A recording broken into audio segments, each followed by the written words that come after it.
നമസ്കാരം. 1985 ബോംബെ IITയിൽ നിന്ന് MTechും പഠിച്ചിറങ്ങി 1988 IPS ഓഫീസറായി ഔദ്യോഗിക ജീവിതം ആരംഭിച്ചിട്ട് ഇന്ന് ഗുജറാത്തിലെ രാജ്കോട്ട് സെൻട്രൽ ജയിലിൽ കഴിയുന്ന സഞ്ജീവ് ഭട്ട് എന്ന IPS ഉദ്യോഗസ്ഥന്റെ കഥ. ഗുജറാത്ത് കലാപകാലത്ത് ഗുജറാത്തിലെ ഇന്റലിജൻസ് ബ്യൂറോയുടെ ഡെപ്യൂട്ടി കമ്മീഷണറായിരുന്ന സഞ്ജീവ് ഭട്ടിന്റെ ഞെട്ടിക്കുന്ന ജീവിത കഥ. 2002 സെപ്റ്റംബറിൽ മുസ്ലിം വിഭാഗങ്ങൾക്കിടയിലെ ജനന നിരക്കിനെ കളിയാക്കിക്കൊണ്ട് നരേന്ദ്രമോദി ഒരു പ്രസ്താവന നടത്തി. അന്ന് ന്യൂനപക്ഷ കമ്മീഷൻ കേസെടുക്കുകയും ചെയ്തു. ന്യൂനപക്ഷ കമ്മീഷന്റെ ആവശ്യപ്രകാരം മോദിയുടെ പ്രസംഗത്തിന്റെ ട്രാൻസ്ക്രിപ്റ്റ് സഞ്ജീവ് ഭട്ട് തലവനായ സംസ്ഥാനത്തെ അന്നത്തെ ഗുജറാത്തിന്റെ ഇന്റലിജൻസ് ബ്യൂറോയുടെ സംസ്ഥാനത്തെ തലവനായിരുന്ന സഞ്ജീവ് ഭട്ട് ന്യൂനപക്ഷ കമ്മീഷന് കൈമാറുന്നു. തൊട്ടു പിന്നാലെ ഭട്ടിന്റെ പണിഷ്മെന്റ് ട്രാൻസ്ഫർ. കൂടെ ഉണ്ടായിരുന്ന മുഴുവൻ IPS ഉദ്യോഗസ്ഥരും IG റാങ്ക് വരെ എത്തിയപ്പോഴും 10 വർഷം ഒരു പ്രൊമോഷൻ ലഭിക്കാതെ സഞ്ജീവ് ഭട്ട് എന്ന IPS ഉദ്യോഗസ്ഥൻ. ഇനിയാണ് കഥയിലെ ട്വിസ്റ്റ്. ഗുജറാത്ത് കലാപത്തിൽ അന്നത്തെ മുഖ്യമന്ത്രിയായിരുന്ന മോദിയുടെ പങ്ക് കൃത്യമായി പറയുന്ന സത്യവാങ്മൂലം ഭട്ട് സുപ്രീം കോടതിയിൽ സമർപ്പിക്കുന്നു.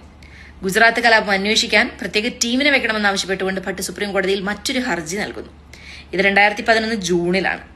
2011 ഓഗസ്റ്റിൽ ഭട്ടിനെതിരെ ആദ്യത്തെ നടപടി.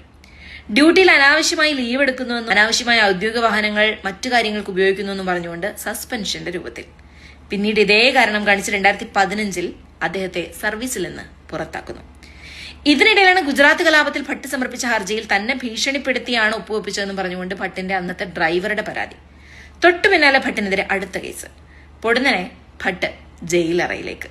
എന്നാൽ ആ കേസ് സുപ്രീം കോടതി തള്ളി. വീണ്ടും 2012 അദ്ദേഹത്തിനെതിരെ കസ്റ്റഡി മരണം ആരോപിച്ച് അറസ്റ്റ്. പിന്നീട് ഇങ്ങോട്ട് അദ്ദേഹത്തിന് തുടർച്ചയായി ജാമ്യം നിഷേധിക്കുകയും ജാമ്യാപേക്ഷ പരിഗണിക്കൽ നീട്ടിവെക്കുകയും ചെയ്തുകൊണ്ടിരിക്കുന്നു. ഭട്ടിന്റെ നീതിക്കായി ഇന്നും നമ്മുടെ രാജ്യത്തെ ആക്ടിവിസ്റ്റുകളും പ്രതിപക്ഷ പാർട്ടികളും ഒക്കെ പ്രതിഷേധത്തിലാണ്. ഭട്ടിന്റെ ഭാര്യ ശ്വേതാ ഭട്ടും ഭരണകൂടത്തെ ഭയക്കാതെ വീണ്ടും പോരാട്ടങ്ങളിലാണ്. ഗുജറാത്ത് കലാപത്തിലെ മോദിയുടെ പങ്കിനെ കുറിച്ച് വെളിപ്പെടുത്തിയത് മുതൽ ചിലരുടെയൊക്കെ കണ്ണിലെ കരടായി മാറിയ IPS ഓഫീസറായി ജീവിതം തുടങ്ങി ഇന്ന് രാജ്കോട്ടിലെ സെൻട്രൽ ജയിലിൽ കുറ്റവാളിയായി കഴിയേണ്ടി വരുന്ന സഞ്ജീവ് ഭട്ട് എന്ന പോലീസുകാരന്റെയും അങ്ങനെ മറ്റു പലരുടെയും കഥ തുടരും.